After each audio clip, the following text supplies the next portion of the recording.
müraciətimiz isə ruhanilərədir, alimlərədir, din alimləri kimi tanınanlaradır, məşhurlaradır. Nəyi gözləyirsiniz? Gecə-gündüz Allahdan danışırsınız minbərlərdə, gecə-gündüz laylay çalırsınız, deyirsiniz hər şeyi sivil yolla həll eləyək. Hanı sizin sivili etirazınız? İmam Hüseyin əleyhissalamın Mina xutbəsindən xəbəri olan hər bir kəs bilir ki, din alimlərinin, ruhani kimi tanınanların, cəmiyyətdə sevilən ruhanilərin ən ümdə məsələsi zalıma etiraz etmək və məzlumun haqqını almaqdır. İmam Hüseyin əleyhissalam Mina xutbəsində buyurur ki, siz alimlərin, siz ruhanilərin, siz mübəlliğlərin nəhyənil münkəri, əmr bil mərufu, o zaman nəhyənil münkər, əmr bil məruf sayılır ki, siz zalimin qarşısında durasınız və məzlumu haqqını alıb məzluma qaytarasınız. Məgər bu ölkədə Allahın qeyrətini çəkən 3-4 nəfər imiş, 3-4 nəfər Allahın bəndəsidir. Əlbəttə bu mövzular ilk növbədə birinci ruhanilərin vəzifəsidir bu mövzuya etiraz etmək. Bu cür imam gözləyirsiniz, siz Allahı təhqir edənin qarşısına çıxa bilmirsiniz.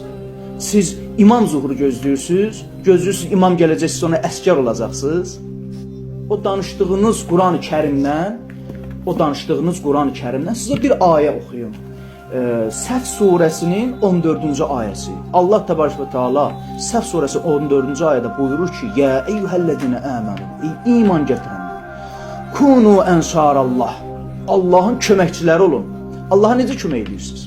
Allahınız təhqir olunur. Allahın qeyrətini çəkmək bir neçə inancının vəzifəsidir bəcər.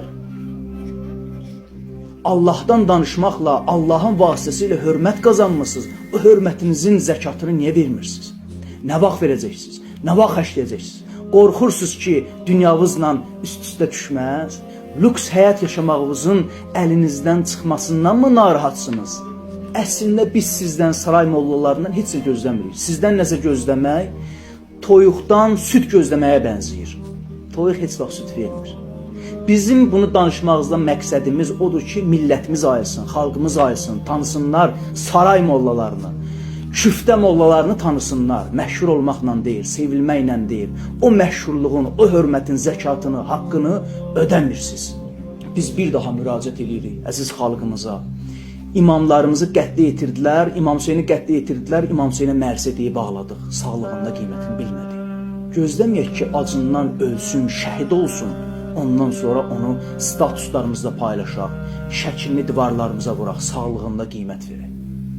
Və hakimiyyətə bir daha müraciət edirik ki, bu məsələni həll eləyin.